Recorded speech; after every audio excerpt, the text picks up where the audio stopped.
las manos de un buen tirador.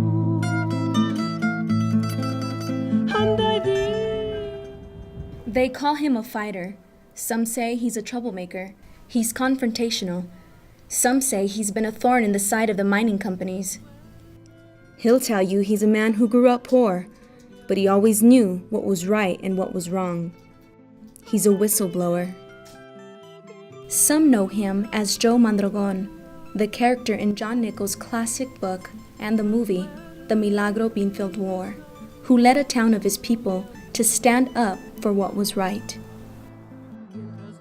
Some say he's an archetype, the one who could be in any town, engage in the impassioned fight for justice. Others say there's no one like him.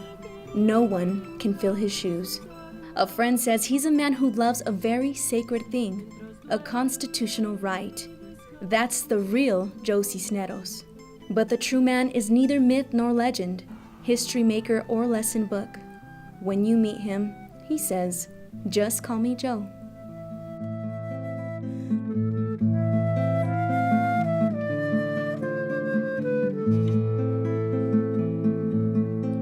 Allá duras y tristes montañas son testigos del mal que sufrí. Y me dicen y me responden tristes. When Joe confronts either, whether it be leaders in the community, whether it be leaders from the mining operation, or it be politicians, Joe's confrontive. Joe does not know how to catch flies with milk. He'd rather crush them and burn them, because that's how Joe operates. Once we lose that generation, hopefully we can have someone else taking his place. I don't see anyone that would actually fill those shoes. They're pretty big to fill.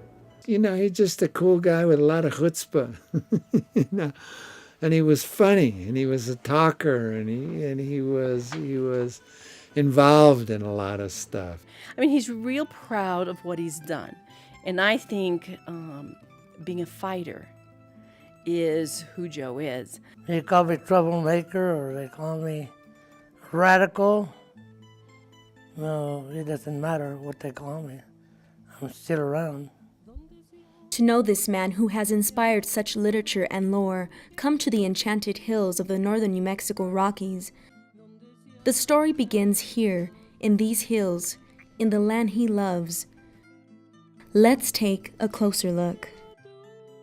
My mother was born in Cuesta in, I think it was 1904. My dad was born in Cuesta in 1900. Well, I was born here, and I was raised on a farm, and we had cattle, we had pigs, we had sheep. We harvested all our food. But Joe grew up poor. His father was a good provider, and he'll tell you he was raised in a good home. We were raised on a good environment, and they were, one thing about my dad and my mother, they were pretty strict. We were pretty strict. We had to go to church. I remember that we used to go pick caritas, wild spinach, or whatever you call lamb's quarters. We used to go pick, and I'd never forget this. I'd go out with my aunts to pick wild spinach, and for a quarter a day. Remember one time I had a quarter, and the ice cream cone was a dime. I was coming down the road eating the cone, the dog chased me, and I lost the ice cream cone. So you know what? I never bought another ice cream cone because I was afraid that the dog was going to chase me and lose the ice cream. So I always never forgot this. The lessons of growing up were etched indelibly in Joe's mind. November 18, 1954, I went hunting, and my dad would tell me, don't go with this guy. This guy's going to kill you one of these days, because he was a crazy driver. Well, he shot me. He shot me in the arm with a .300 Savage. And, you know, you disobey your parents, you pay the price. And I never forgot that. When it was time to find work, Joe found work the way most people found work in Cuesta, through family and friends in the community who were willing to take a chance on a young man who wanted to work hard. And I remember I had a cast in my arm. I went to work for this guy that my dad was working for. I went to work with him. He didn't know I had a cast in my arm. So we were digging trenches. And anyway, I worked there for about a week. We're digging a foundation for a garage. And the guy came to me, he said, I want to make a carpenter out of you. Joe stuck with it for years, but he wanted to do something more. I had an uncle that had an old sawmill, and I used to go get logs with him on an old beat-up car he had. We'd go get 2, 3 logs, and then we'd mill them. He had made his sawmill. So I bought an old sawmill for $100. Then I started making my own sawmill and made it. He took great pride in his ability in woodworking. Then the mining company came in, development began, and they started planning the open pit. New people came into the community. From the beginning, Joe kept a watchful eye on things. Then I seen the change in Cuesta where this corporation has divided the community. I got a job there. A cousin came to me one time and says, if you go up there, they want somebody to cut steps. And they can't find anybody to cut those steps. So I told him I can cut them. The guy told me, he says, can you cut steps? I said, I sure can.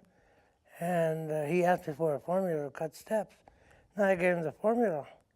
I said, if you roll the dice, I says, that's a formula, 7 or 11. And the guy was like, he couldn't believe what I told him. He said, well, you hired. I started cutting steps, and I had my cousin. I says, I'll work with you. I said, if you hire my cousin as my helper. He said, you're hired. After that, he got transferred, worked there until 1969, but through those years, Joe kept noticing not all was well. Gee, when the mine came in, they dedicated a fishing, recreational lake called Turquoise Lake, and I was the lead man. Governor Jack Campbell came here, and they had made a barbecue. On Friday, they stocked it with 8,000 fish, 2,500 pounds of fish from the fish hatchery, and they dropped the fish into the lake, and it looked real nice. It was blue. The lake was blue. They dumped the fish in there, the fish hatchery, and the fish started shooting out of the water. They were shooting straight out in the air. It looked like they were birds flying, and they were dying. They shot out of the water. And I got orders from the company to go up there and start collecting fish. And you know what I had?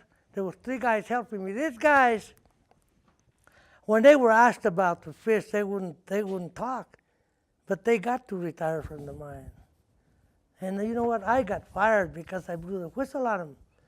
I said, you put them on acid water.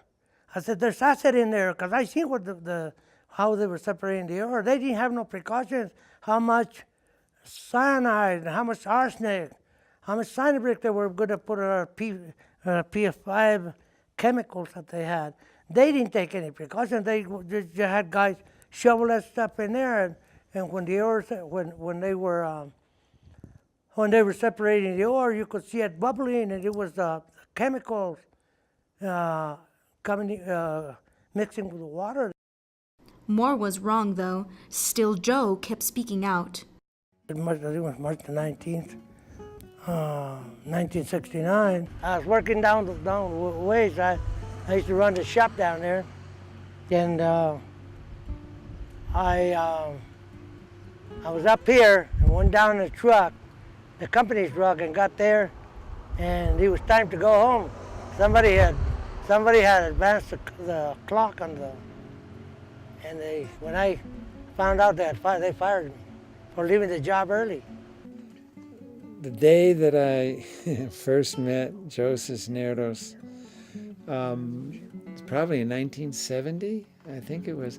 I had a friend in Taos named Don Gardner. One day, Don just said, he said, "You're a writer, John." He said, "I have a cousin who's going through problems in Cuesta. He's a worker at the molybdenum mine in Cuesta.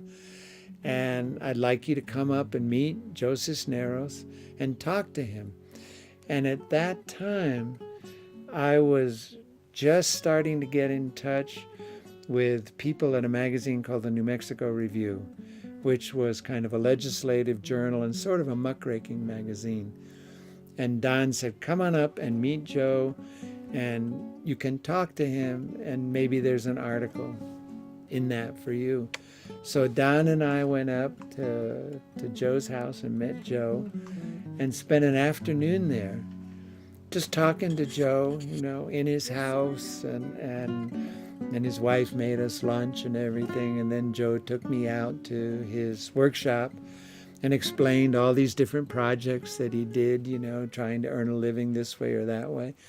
And he talked a lot about the history of the molybdenum mine in Cuesta and the union, that he was a member of, and he had gotten fired, and he thought unjustly fired. And so we talked a lot about that. So we talked for a long time, 3 or 4 hours. And he gave me a real lesson of a microcosm of northern New Mexico history, and also the history of labor, in northern New Mexico, etc. So I wound up writing a long article about Joe Cisneros and about his struggle with the Molly mine and that kind of stuff. I believe it was called "A Man with a Previous Record." And the article was about the injustice of him being fired by the mine. And it was the first article that I published in New Mexico, in the New Mexico Review. And I went on to write for the next 3 years many articles for the New Mexico Review. And it was a way that I learned about New Mexico. But the first most important lesson that I learned about northern New Mexico, I learned from Joe Cisneros. Was he right or was he wrong? Should he have spoken out? To alienate yourself from the union by fighting, alienate yourself from the mine by fighting the mine, the leadership of the mine, is kind of, a lot of people must have thought, well, he's just cutting off his nose to spite his own face, right? If you don't make waves, then maybe you can hang on to your job. And even though the job doesn't give you what it ought to give you, it's better than not having anything. Because where do people in Cuesta go when they don't have access to the molybdenum mine? Well, my impression of the mine tailing jump is just, it's horrible. Joe took me, I took a picture of him sort of outside one of the tailings piles coming down, toward the river. But I've also been up on top, to see the mountains that have been leveled and all the tailings and crap around the when they used to just level the mountains there, right? I've also been down in the mine. I've toured the whole operation there, and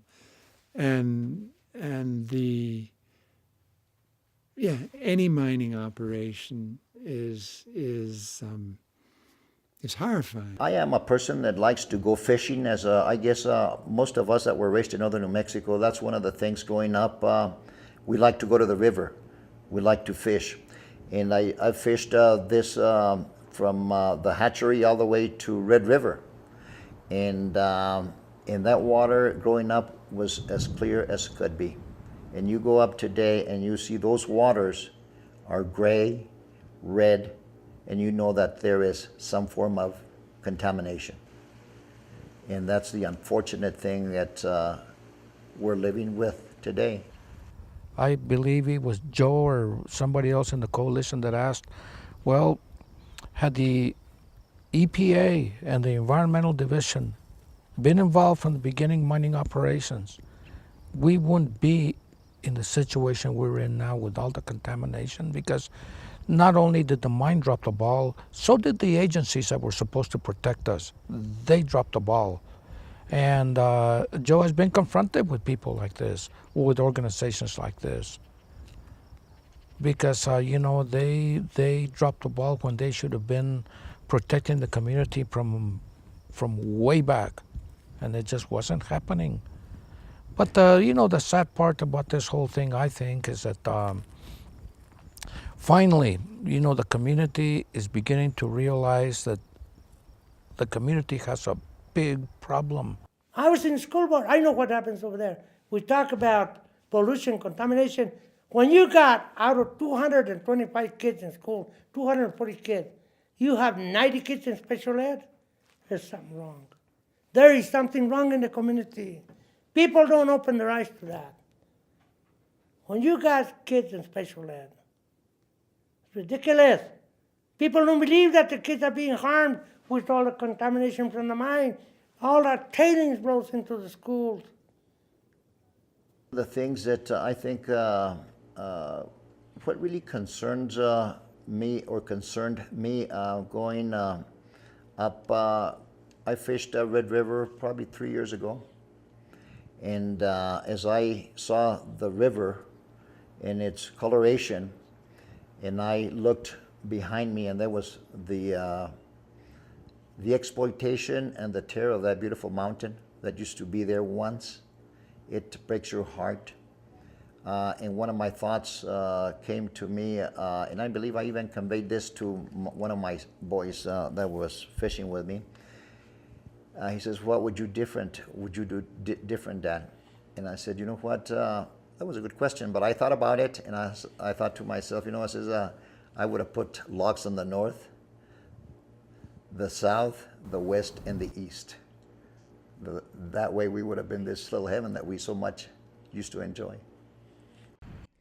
Joe Cisneros is the man whose real life conflicts against working conditions in the Cuesta mine spurred a lifetime of activism as he continues 40 years later to speak out against the groundwater contamination that's ruining his community's way of life. He wasn't this bad. He wasn't this bad till the mine came in. Once the mine came in, they've been bought. Why?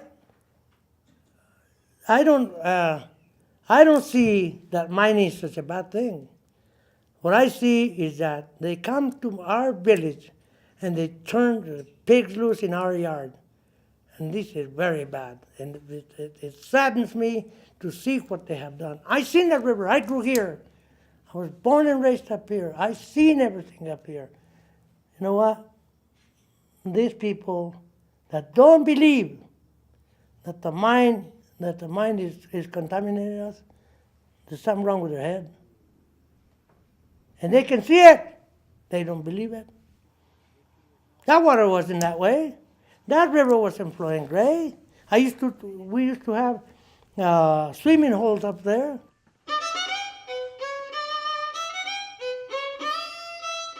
With the publication in 1974 of John Nichols' classic novel, The Milagro Beanfield War, Joe Cisneros became an inspiration. That is, he became the other Joe too, Joe Mondragon, the fictional activist in the novel, which later became a wide-release feature film directed by Robert Redford. The film was shot in Truchas in 1988 and starred Sonia Braga, Ruben Blades, John Hurd, Christopher Walken, and Freddie Fender. In the book, The Milagro Beanfield War, there's actually parts of a chapter that describe Joe Mondragon's workshop that's very similar to Joe Cisneros' workshop, in Cuesta, etc. The germ of the character, the feisty Joe Mondragon character, it obviously came from Joe Cisneros.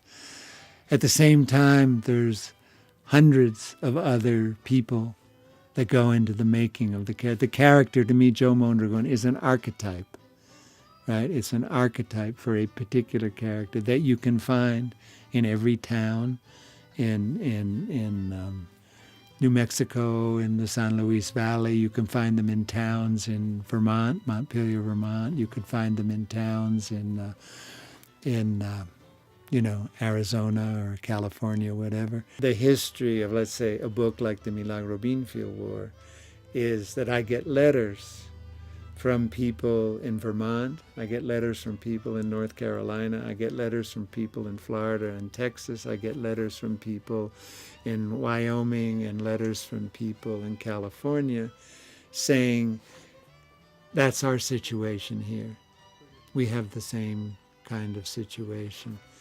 And that's because hopefully the story within the book, set in northern New Mexico, speaks universally to people everywhere, because the struggle in the Milagro Beanfield War is a struggle that exists in upstate Vermont and in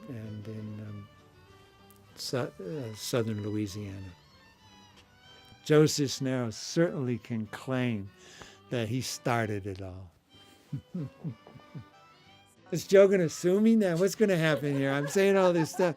Now you're making a movie and Joe Cisneros is I'm going to be in a court. I'm going to be in Herminio Martinez's courtroom, getting sued by Joe Cisneros. Finally sees his opportunity to cash in on the Milagro Beanfield War by suing me for shooting my mouth off in a movie. When I read the book, I read the book first before I saw the movie, and I had no question that the book was written about Joe, because that's the kind of Joe I knew, again, the individual standing up to the injustice or standing up to the big company, trying to protect his community. When I read the book, it was Joe, even though the last name was Mondragon.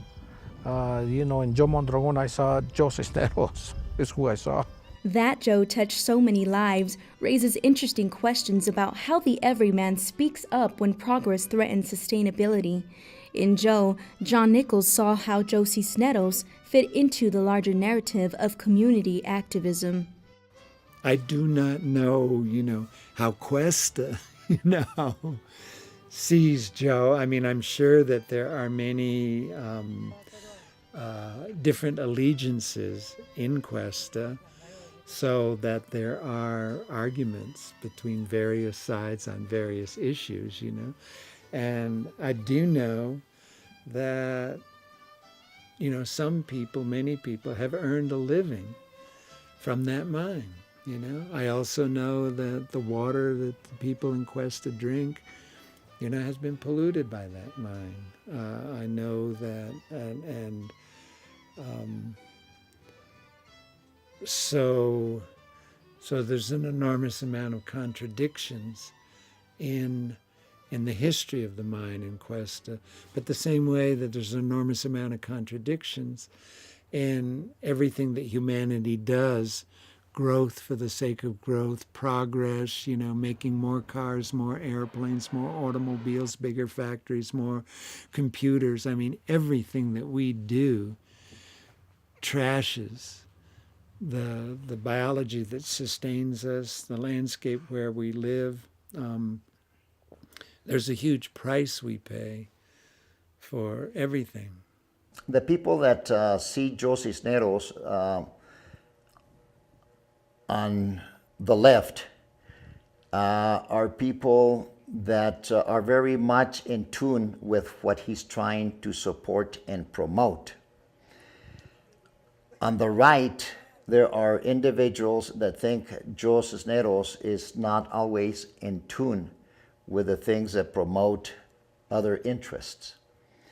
But again, knowing Joe as a person in the things that he's been involved with during his lifetime, these are the things that have changed the world that we live in today. The moment when Joe Cisneros met John Nichols was a fated moment, some might say. To some extent, their lives have been intertwined. Both men were changed. I really believed in his and his arguments, and I really believed, and I think I was correct, that his rights had been violated and that he had every right in the world to protest the actions of the molybdenum mine in his case. What did I come away with from my first experience with Joe Cisneros? Well, first of all, I came away with a story, right? An interesting story. I actually came away with a story that gave me a career writing for the New Mexico Review. I came away with a story that became the foundation, the linchpin, the first pebble to put into my novel, The Milagro Beanfield War, to create a character that would become immortal, that would save my life, because at the time I was broke. I hadn't published a book in 9 or 10 years, you know. So you could say that just as Joe Cisneros was hoping to use me to argue for his case, that Joe Cisneros helped me save my life, right? By being inspired to create characters that went into a book called The Milagro Beanfield War that got published when I was destitute and on my last legs. So it saved my life. So what did I come away with from my first contact with Joe Cisneros up in Cuesta? Hey, I came away with a career. Thank you, Joe. Pablo Neruda wrote a autobiography, and his autobiography is just called Confieso que he vivido. I confess that I lived, right? You know, and I'm sure, you know, that Joe Cisneros' life and my life is pretty much the same, you know, that we've had our moments of triumph, that we both of us have hit a brick wall at 90 miles an hour, broken every bone in our body, right? But that we managed to get up for the next round. You know what I mean? I mean, I can't imagine that Joe is any different from Rocky. Boom, boom, boom, you know? He's like getting smashed through the 4th round, the 5th round, the 12th round, and, you know, we're still here? Yes, he's still here. I'm still here. Somehow we survived. And then Joe met Elizabeth Taylor. It was a real moment for him. Chris Taylor was her nephew, and Debbie, they told Elizabeth how I had helped them when they moved here, but they didn't know anybody. Anyway, they didn't know plumbers or anything. Anyway, I when she came into town, Chris Taylor called me. He said she wants to meet you. And they had a dedication or something in Taos. And but I got there, and I seen this Taylor for the first time. She got off the truck and she says, "Let me hug you. I want to hug you and thank you for taking care of my babies." It was Chris and Debbie. And then her brother Howard came in, and Chris was there, and Debbie, and they said, "No interviews, no picture taken." Then we walked in, they had some food in there, and Debbie told me, says, "Come here, I want to take pictures with you." And went on with Aunt Elizabeth. He took those pictures, so I got to meet her personally. He was impressed with her, how beautiful a woman she was, all heart. She was a nice lady. Is he one of a kind? And what would the world be without activists as impassioned as Joe? If we were able to clone Joe Cisneros, I would certainly be the first one to promote cloning Joe Cisneros, because Cuesta is better situated today with Joe Cisneros. I don't know. I don't know if Joe Cisneros should be cloned. I think he's like 1 in a million, and maybe we should just let, you know, you get too many Joe Cisneroses running around, you're just going to have chaos. If, however, you want to clone the spirit there, obviously, it would be a good thing to do. Of course, they should clone, you know, his spirit for fighting. Of course, absolutely. I mean, I think they should clone people who are willing to fight for what's right. Unfortunately, we don't have enough people like that. You know, I will always appreciate Joe for all the battles that he has undertaken. And, you know, and like I said earlier, you know, I got sucked into some of Joe's battles, and they're not easy, because then you find yourself, you know, being isolated by people that were your friends just because of my relationship with Joe. I have lost friends. because of my friendship with Little Joe.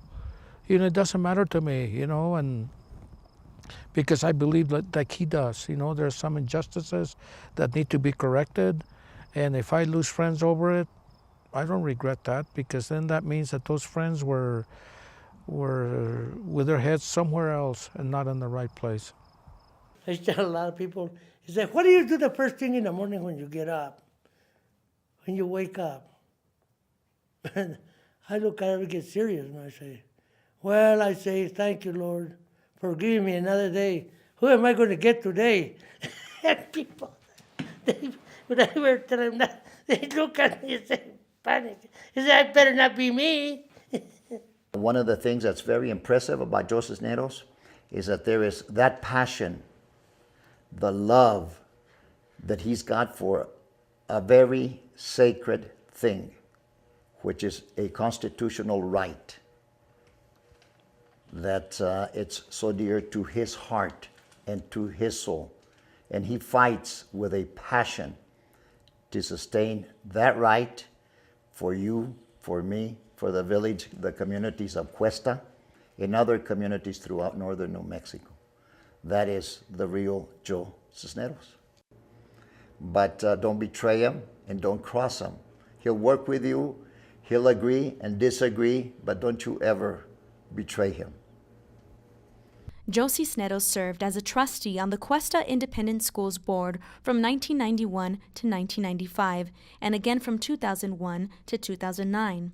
His fierce advocacy and long-time community service earned him recognition in the New Mexico Blue Book, the almanac of statistics and records of the state of New Mexico. You might say that makes him a living treasure. Present my Blue Book to Mr. Joe Cisneros.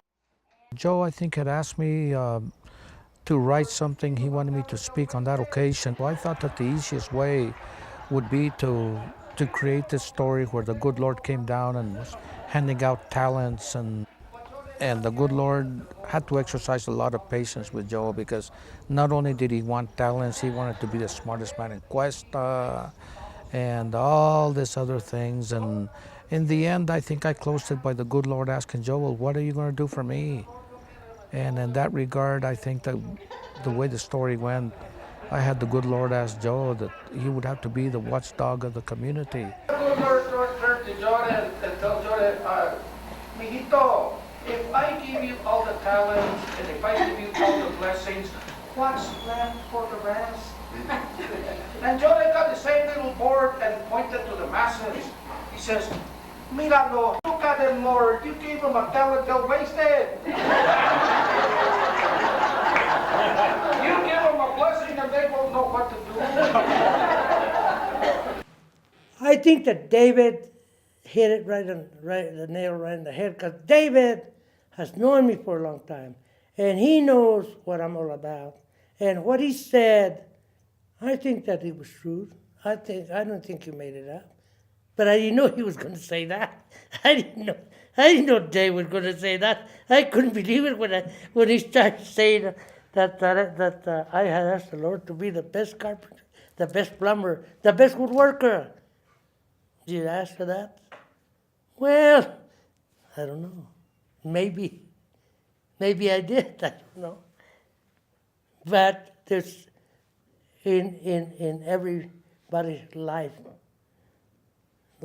history, there's something there that is truth. That a lot of things David didn't make up. He didn't make it up. But I couldn't believe it. When he was saying it, I said, Dave, córtale. Córtale. Suéltame. You remember that? How many people get to have a story, a book, a movie made of it? How many people get to that? Not very many. Not very many. How many people can say that you were featured in Audubon magazine, centerfold picture of me? I don't think much of that. I just, you know what I say? I made it again, and I'm going to do it again, and I'm going to continue doing it. Joe was not fighting the mine because he wanted a job or he wanted a contract with a mine. Joe was fighting the mine for the injustice and for the contamination, to battle to bring attention to it. And maybe through his efforts, maybe, something did happen and it was listed as a Superfund site. And maybe some politicians now, or maybe perhaps a very few of them, are opening their eyes and saying, well, Joe was right all along. If they trusted Joe, he was going to do what was right for them instead of standing by and saying, I can't do anything about it. It's not my job. It's not my responsibility. It didn't appear to me that he's that kind of person. It does appear to me that he's very assertive, but in a positive way. When all is said and done, I think that, people like myself that know that, Joe wasn't lying or Joe wasn't doing this because he wanted a job, I think finally one can say, well, Joe was an icon of the community. Even though he was not appreciated or maybe the majority of the community at times didn't like him. But I think deep down, people know that, Joe was fighting perhaps a losing battle, but he had his focus in the right direction. He knew what was going on. His influence has spread to help other communities too. In September 2012, the High Country Citizens Alliance of Crescent Butte, Colorado, recognized him for his activism, which has gained recognition for the effort to clean up a molybdenum mine there. At the Cuesta mine, several massive piles of waste rock and more than 100 million tons of tailings have generated acid and contaminated the soil, groundwater, and surface water.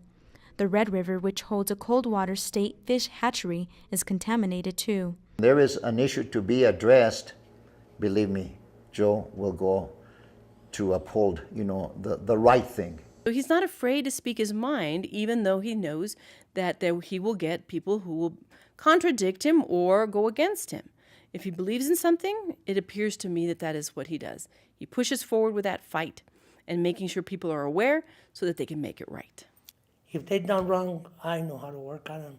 There's nothing better in this world than to catch a crooked politician in public. That's the way you attack people. That's the way you get politicians to be honest. They know that they did something wrong. And you don't forget that. You always face them and tell them you're a crook. I'm not afraid of who the hell these politicians are, how big they are.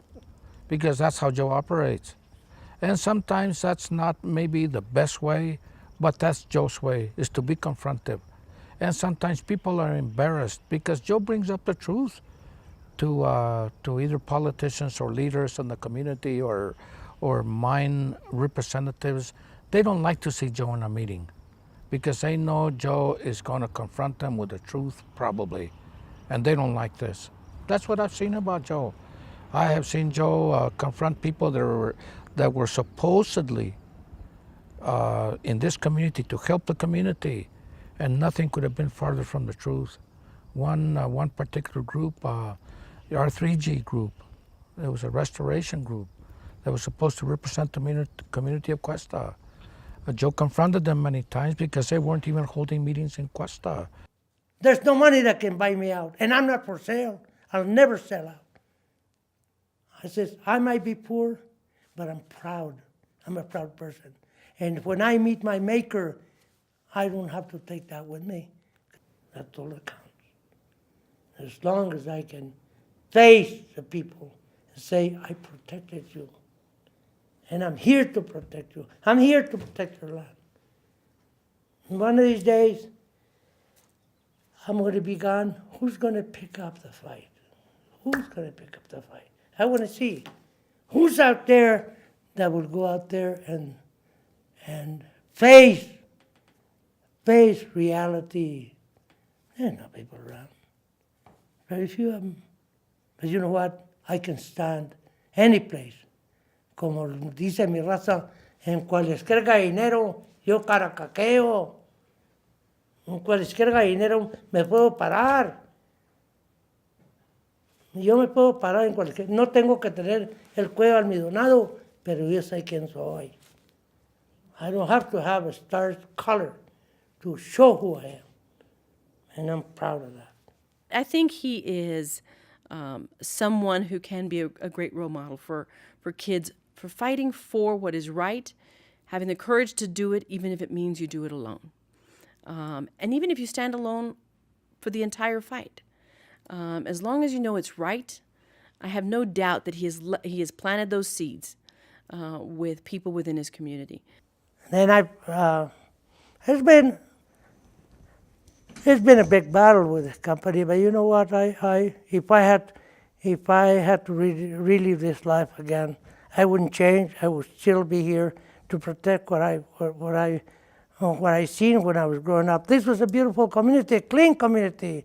Now I don't even drink water from here. Here in New Mexico, there's the generations before us. They worked, bless their hearts, so much for what we are today. The land, the water, the acequias, the grazing, to be able to sustain families. That was probably the only economic motor that was in place in helping families build homes and raising their children, educating them, and so on and so forth. But the passion and the love for the water that existed, and then more so than today, but there was a philosophy at that point, and that philosophy was in Spanish that would go something like this: "Me puedes quitar mi mujer if it was el marido, me puedes quitar el marido if it was a woman, pero no me vas a quitar mi agua ni mi tierra." And in English it would be, you can take my wife or you can take my husband, but don't you touch my land or my water. Well, you know, here we have a cleanup that's going to be almost $1 billion, 800 million minimum to clean up. But yet we don't hear from our senator, and we do not hear from our representative. You know, and the only logical question to ask is why? Why aren't they turning over, you know, a shovel full of muck to start the cleanup? Or will they appear when the actual cleanup starts to take credit for bringing in, they're not bringing in money, but will they actually appear at the last minute to try to take some kind of credit? And that's usually the way things happen in small communities. But Joe, we can all count that he's going to be there barking at that tree. This water that's coming out of the mine, I can take you over there and show you. They're discharging the water into the Red River. The Red River flows into the Rio Grande, and it goes all the way to the Gulf. And it's got heavy metals. It's been proven it's got heavy metals. And what are the politicians doing? They're turning a blind eye on the people. He was very articulate and very fiery. You know, he was sort of like, I don't know if you say a loose cannon, but he was a cannon, you know. I mean, he did not hold back on his opinions. And I've always been really obnoxious and arrogant myself, you know, and so it's kind of like meeting a fellow traveler, you know. One of the things that that is pretty much that's going to be missed in Joe Cisneros is that person that's left a void, not only in Cuesta, but throughout northern New Mexico. That's why I think he has planted the seed in people within his community and surrounding communities to say, it's a lifetime of fighting that has been worthwhile. And so why can't others stand up? And I think he's going to come down and haunt people if they don't stand up and start fighting for what's right, because he knows that he's been in that community a long time, and that's what he expects. He expects people to do what he did because he was there a long time doing it for them. Challenges, he can face challenges. If there's fire, I might be a person to run away. Joe Cisneros will stay there till the end. And I'm glad that, you know, Joe's being appreciated at the right time. You know, I hate for this documentary or whatever you guys are doing here, I would hate for this to have taken place or to after Joe's gone. You know, now is the time to appreciate him for all that he has done for the community, not after he's gone. I want to be remembered as a fighter. I want to be remembered as a leader. I don't want to be remembered as a follower. I want to be remembered as being ahead of the game. I will never forget, I will never back down. I love controversy, love it. I love that, and I don't back out. I'm very happy.